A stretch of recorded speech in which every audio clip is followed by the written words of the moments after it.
Hello दोस्तों, मैं पवन कुमार ज्ञान दर्शन क्लासेस में आपका स्वागत करता हूं। आज हम शुरू करेंगे हिंदी। जितने भी एग्ज़ाम में हिंदी आती है वो सभी के लिए इम्पोर्टेंट होगी और ख़ास करके यूपी पुलिस और यूपीएसआई के लिए हम ध्यान में रखते हुए हिंदी को अच्छे से कवर करेंगे और बिल्कुल शुरू से स्टार्टिंग से ही शुरू करेंगे, जो कि हमारा हिंदी का पहला ही टॉपिक होता है क्या, वर्णमाला। आज हम वर्णमाला से शुरू करने वाले हैं, ठीक है। तो बात करते हैं लिपि। सबसे शुरू में देखने को मिलता है लिपि। अब बात आती है लिपि क्या है। लिपि क्या है, यदि देखें हम किसी भाषा को लिखने के लिए जिस शैली का प्रयोग करते हैं उसे क्या कहते हैं, लिपि। यानी कि हम किसी भी भाषा को लिखने के लिए जिस शैली का प्रयोग करेंगे उसे क्या कहेंगे, लिपि। एक समय था जब कभी आदि मानव हुआ करते थे तो वे अपनी बातों का आदान प्रदान इशारों से क्या करते थे, ठीक है। फिर धीरे धीरे विकास हुआ और वो अब एक आकृति के माध्यम से अपनी बातों का आदान प्रदान करने लगे और उन्हीं का नाम हमने क्या रख दिया, लिपि चिन्ह, जिन्हें बोलते हैं हम लिपि। जैसे मैं कहूँ कि ए लिख दो, क ख, ये क्या है, लिपि, या फिर इन्हें कह सकते हैं हम लिपि चिन्ह। हर भाषा की अपनी अपनी अलग अलग लिपियाँ होती हैं, ठीक है। जैसे कि यदि हम अपनी भाषा की बात करें, हिंदी भाषा की लिपि क्या होती है, देवनागरी। देवनागरी। यदि देवनागरी लिपि की बात करें, इसका जो विकास हुआ है, इसका जो उद्भव हुआ है, वो हुआ है एक ब्राह्मी लिपि से। तो ये बात भी हम लिख सकते हैं कि इसका विकास या देवनागरी लिपि का विकास कहाँ से हुआ है, इसका विकास कहाँ से हुआ है, ब्राह्मी लिपि से हुआ है, ठीक है। तो हमारी हिंदी भाषा की लिपि है देवनागरी लिपि, ठीक है। अब बात करते हैं वर्ण, या इसे ही हम बोलते हैं ध्वनि। वर्ण या ध्वनि, जैसे कि कोई भी वर्ण हो, मैंने लिख दिया क ख ग, ये क्या हमारे वर्ण कह दो, लिपि चिन्ह कह दो, ठीक है ना। इन्हें ही हम क्या कहते हैं, ध्वनियाँ कहते हैं, ठीक है। अब वर्ण और ध्वनि, फिर ये दो नाम क्यों हैं भाई। वर्ण को ही ध्वनि कहते हैं और ध्वनि को ही हम वर्ण कहते हैं। तो यदि बात करें ध्वनि की, यदि वर्ण के मौखिक रूप, मैं बोल रहा हूँ कि क ख ग, यानी कि वर्णों का मौखिक रूप कहलाएगा ध्वनि। तो हम लिख सकते हैं क्या, वर्णों का मौखिक रूप ही क्या होता है, ध्वनि। और यदि मैं ऐसे ही कहूँ कि फिर वर्ण क्या होगा, वर्ण होगा ध्वनि का लिखित रूप। एक तो मैंने कहा कि बोल के बताया कि क ख ग, तो ये क्या हुआ, वर्णों का मौखिक रूप। यही तो हमने लिखा, ध्वनि क्या होता है, वर्णों का मौखिक रूप। और एक होता है, यदि मैं लिख के बता रहा हूँ, मैंने मुंह से कुछ नहीं बताया, केवल लिख दिया, ये लिख दिया मैंने इधर, एक सेकंड मार्कर चेंज कर लो मैं इधर लिख दिया मैंने क ख, यानी कि लिख के बता दिया। अब की बार तो लिख के बताना, यानी कि ध्वनि का लिखित रूप ही क्या होगा, वर्ण। इसे हम कह सकते हैं ध्वनि का लिखित रूप। ध्वनि का लिखित रूप क्या होता है, वर्ण। यानी कि वर्ण कह दो या ध्वनि कह दो, बात एक ही है। चलो इससे आगे चलते हैं। अब हमने पढ़ा लिपि क्या होता है, किसी भी भाषा को लिखने के लिए हम जिस शैली का प्रयोग करते हैं उसे लिपि कहते हैं, ठीक है।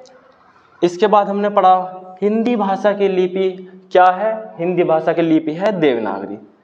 इसका विकास या इसका उद्भव जो हुआ है वो हुआ है कहाँ से, ब्राह्मी लिपि से। और ये एग्जाम के लिए इम्पोर्टेंट है, कह सकता है कि बताओ देवनागरी लिपि का विकास कहाँ से हुआ या इसका उद्भव कहाँ से हुआ। तो बताएंगे कहाँ से हुआ, ब्राह्मी लिपि से। और हमने फिर बात करी वर्ण की, वर्ण या ध्वनि, वर्ण या ध्वनि। अब एक क्वेश्चन बनता है, वो क्वेश्चन क्या बनता है कि वर्ण क्या होगा, भाषा की सबसे छोटी इकाई। तो हम इसे भी नोट कर लेंगे, वर्ण क्या होगा, भाषा की सबसे छोटी इकाई। तो इसे नोट कर लेंगे, वर्ण क्या होता है, भाषा की सबसे छोटी इकाई। भाषा की सबसे छोटी इकाई क्या होती है? वर्ण। ठीक है, भाषा की सबसे छोटी इकाई वर्ण। सीधा सीधा एग्जाम में क्वेश्चन आता है, कहेगा एग्जामिनर कि बताओ वर्ण किसे कहते हैं या ध्वनि किसे कहते हैं। भाषा की सबसे छोटी इकाई ही वर्ण कहलाएगी या फिर ध्वनि कहलाएगी। ठीक है, ऑप्शन या तो वर्ण मिलेगा या फिर ऑप्शन मिलेगा ध्वनि। ठीक है, चलो बात करते हैं इससे आगे। इसके बाद चलते हैं वर्णमाला।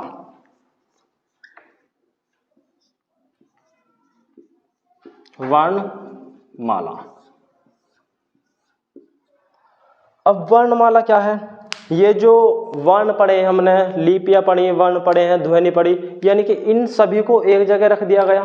ठीक है, यानी कि हम कह सकते हैं जो वर्णों का व्यवस्थित समूह जो है वो ही क्या है? वर्णमाला। वर्णों का व्यवस्थित समूह को हम क्या कहते हैं? वर्णमाला। वर्णों के व्यवस्थित समूह को वर्णमाला कहते हैं। ठीक है, वर्णों के व्यवस्थित समूह को वर्णमाला कहते हैं। सीधा सीधा यूपी पुलिस में पूछा हुआ है, 2018 में भी, यूपीएसआई में भी क्वेश्चन देखने को मिलता है।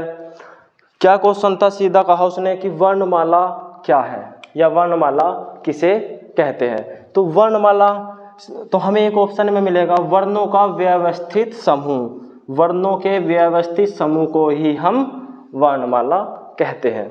ठीक है, अब क्या है, एग्जाम का लेवल दिन पे दिन अप ही हो रहा है। यदि ये किसी वजह से थोड़ा घुमा के पूछ लिया जाए कि वर्णमाला क्या है और तुम्हें ऑप्शन में ये ना मिले कि वर्णों का व्यवस्थित समूह वर्णमाला है, तो हम एक पॉइंट और याद रखेंगे, जो लिपि चिन्हों का क्रमबद्ध समूह, जो लिपि चिन्हों का क्रमबद्ध समूह होता है उसे भी हम क्या कह सकते हैं? वर्णमाला। तो लिख लेंगे इस पॉइंट को भी, लिपि चिन्हों का क्रमबद्ध समूह। लिपि चिन्हों के क्रमबद्ध समूह को वर्णमाला कहते हैं। सॉरी, ध्यान रखना, वैसे अभी तक जो पूछा हुआ है एग्जाम में यही पूछा हुआ है कि वर्णमाला क्या है या किसे कहते हैं, तो बताएंगे वर्णों का व्यवस्थित समूह। ठीक है, और यदि इन केस ये ना आए तो फिर हम कह सकते हैं लिपि चिन्हों का क्रमबद्ध समूह। बात एक ही है, बस बात को थोड़ा सा घुमा दिया गया है। ठीक है, बात एक ही है लेकिन बात को थोड़ा सा घुमा दिया गया है। भाई लिपि चिन्ह हमने पढ़ लिए शुरू में। लिपि क्या होती है? किसी भी भाषा को लिखने के लिए जिस शैली का प्रयोग करेंगे वो होगी लिपि।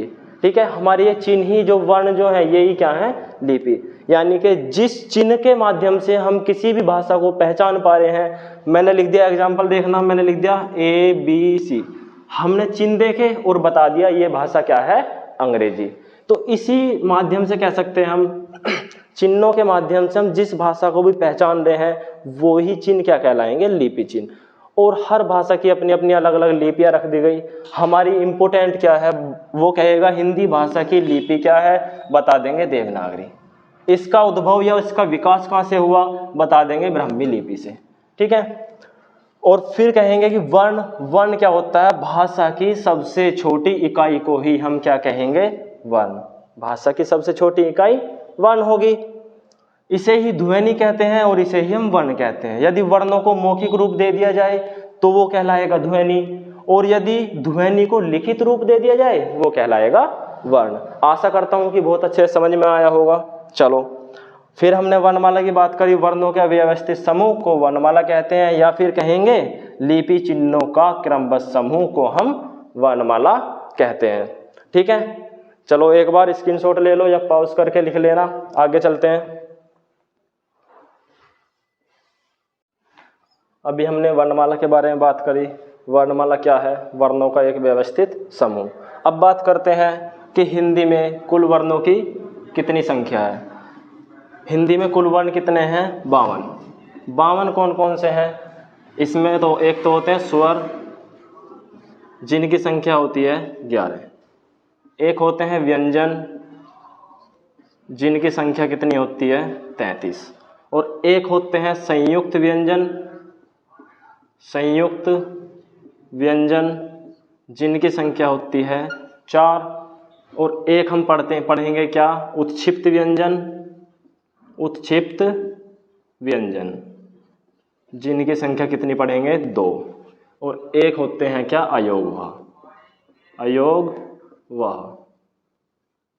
एक होते हैं अयोगवाह जिनकी संख्या होती है 2। इन्हें काउंट करेंगे 11, 33, 4, 2 और 2, तो ये कुल कितने होंगे 52। 11, 33, 44, 44, 4, 48, 2 50 और 2 52। तो ये इस तरह से 52 होते हैं, थोड़ा सा पता होना चाहिए नॉलेज के लिए, ठीक है।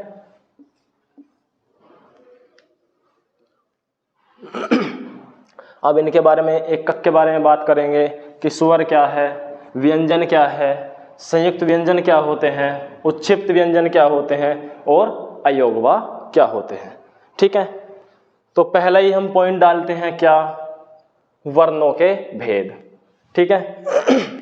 यदि एग्जाम में क्वेश्चन आए कि हिंदी में कुल वर्णों की कितनी संख्या है, तो हम बताएंगे 52, सही है। अब बात करते हैं वर्णों के भेद।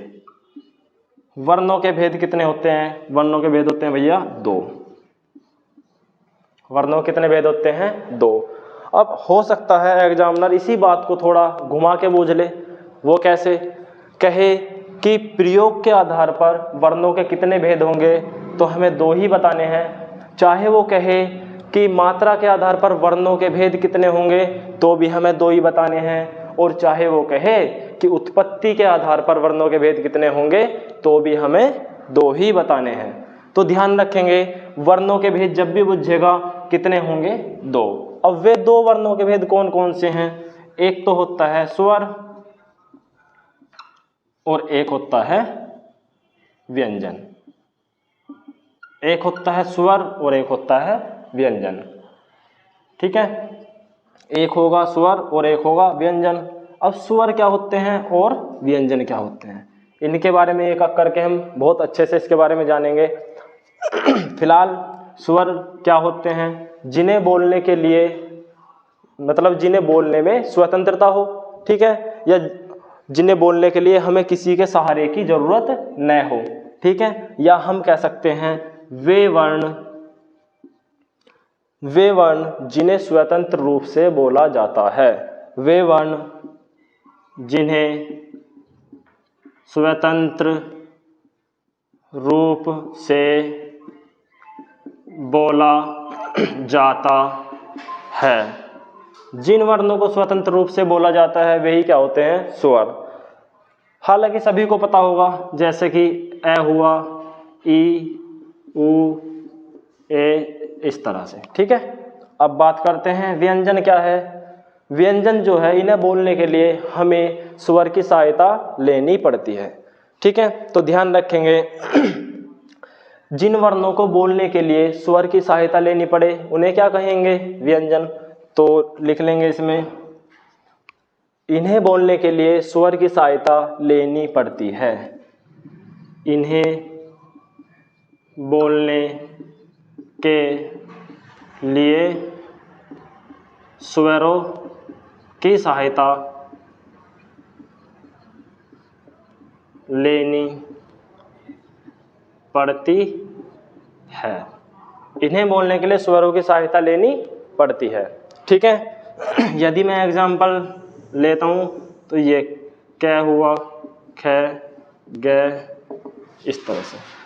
ये क्या है, ये सारी चीजें पढ़ेंगे हम। ये क्या है, ये इसे बोलते हैं हलंत, यानी कि अधूरा वर्ण जिसे हम बोल ही नहीं पाएंगे, ठीक है। क्योंकि व्यंजन क्या होगा, केवल और केवल स्वरों की सहायता से बोले जाएंगे, कभी भी बिगर स्वर के व्यंजन बोला नहीं जाएगा। यदि हम बोलने की कोशिश भी करेंगे कै, ख, यानी कि बाद में ए की ध्वनि आ रही है, कै को बोलने के लिए ए की आवश्यकता होगी, यानी कि कोई भी व्यंजन बिना स्वर की सहायता के बोलना संभव ही नहीं है। ठीक है, याद रखेंगे। चलो आगे बात करते हैं। इसके साथ साथ हम एक पॉइंट और याद करते हुए चलेंगे, क्या कि ये अयोगवाह क्या होता है। ठीक है, तो अयोगवाह के बारे में थोड़ी सी बात कर लें। अयोगवाह, अभी मैंने इनकी संख्या बताई कितनी, 2। ठीक है, इनकी संख्या कितनी है, 2। अब अयोगवाह क्या होता है, ये ना तो पूर्ण रूप से स्वर होते हैं और ना ही पूर्ण रूप से व्यंजन।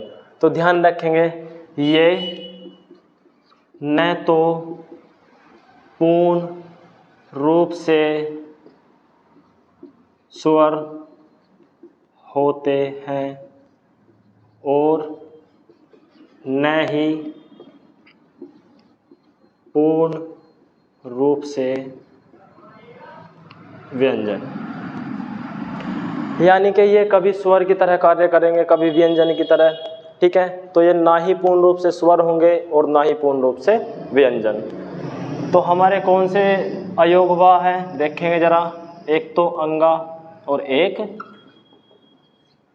ये विसर्ग है। ठीक है, ये शायद उधर से नहीं दिख रहा, थोड़ा इधर लिख लेंगे। हमारे कौन से अयोगवाह हैं, एक तो अंगा और एक है। यदि बात करें इसमें भी एग्जामिनर कह सकता है कि हिंदी में अयोगवाह की कितनी संख्या होती है, हिंदी में अयोगवाह की कितनी संख्या होती है, या फिर कह सकता है कि संस्कृत में अयोगवाह की कितनी संख्या होती है। तो इतना हमें पता होना चाहिए, तो पॉइंट बनाकर लिख लेंगे, हिंदी में अयोगवाह अभी हमने पढ़ा है कितनी होती है, 2 होती है। कौन कौन सी, एक तो अंगा और एक ये है कि ध्वनि देगा है, जो कि विसर्ग भी होता है। ठीक है, और यदि कहे कि संस्कृत में अयोगवाह, ध्यान रखना 3 होते हैं। संस्कृत में अयोगवाह ध्यान रखेंगे कितने होते हैं, 3। कौन कौन से, 2 तो यही होंगे हिंदी वाले, अंगा और है, और एक होता है इया, जो कि चंद्र बिंदु वाला होता है। अब ये चंद्र बिंदु क्या है, अयोगवाह क्या, किस तरह स्वर की तरह कार्य करेगा, किस तरह व्यंजन के रूप में कार्य करेगा, ये सारी चीज़ें हम डिटेल से धीरे धीरे जानेंगे। फिलहाल अभी मैंने नॉर्मल बताया। ध्यान रखेंगे कि कुल वर्ण कितने होते हैं, 52, जिसमें 11 होते हैं स्वर, 33 व्यंजन होते हैं, 4 संयुक्त व्यंजन होते हैं, 2 उच्छिप्त व्यंजन होते हैं और 2 अयोगवाह। इन्हें जब काउंट करेंगे टोटल कितने वर्ण होंगे, 52। ठीक है, फिर हमने बात करी वर्णों का भेद। मैंने फिर बता रहा हूँ, यदि एग्जामिनर थोड़ा घुमा दे, कहे कि उपयोग के आधार पर चाहे मात्रा के आधार पर, कुल मिलाकर यदि वर्णों का भेद पूछेगा तो बताएंगे 2 भेद। कौन कौन से हैं, स्वर और व्यंजन। स्वर जिन्हें बोलने के लिए हमें किसी की सहायता की आवश्यकता न हो, या हम कह सकते हैं जिनका उच्चारण या जिन्हें स्वतंत्र रूप से बोला जाता है। जबकि व्यंजन क्या है, इन्हें बोलने के लिए स्वरों की सहायता लेनी पड़ती है। इन्हें बिना किसी स्वर की सहायता के बोलना संभव नहीं है। अब हमने बात करी अयोगवाह की, हिंदी में कितने अयोगवाह होते हैं, 2। ठीक है, ये न तो पूर्ण रूप से स्वर होते हैं और न ही पूर्ण रूप से व्यंजन होते हैं। ठीक है, तो ये क्वेश्चन बनते हैं, हिंदी में अयोगवाह 2 और संस्कृत में अयोगवाह की संख्या कितनी होती है, 3, जिसमें तीसरा ऐड हो जाता है ये इया वाला, जो अनुनासिक जो होता है चंद्र बिंदु वाला। ठीक है, तो इससे आगे हम नेक्स्ट क्लास में बात करेंगे। आशा है बहुत अच्छे समझ में आया होगा। अगर क्लास अच्छी लगी हो लाइक करो, सब्सक्राइब करो चैनल। ठीक है, मिलते हैं नेक्स्ट क्लास में। धन्यवाद।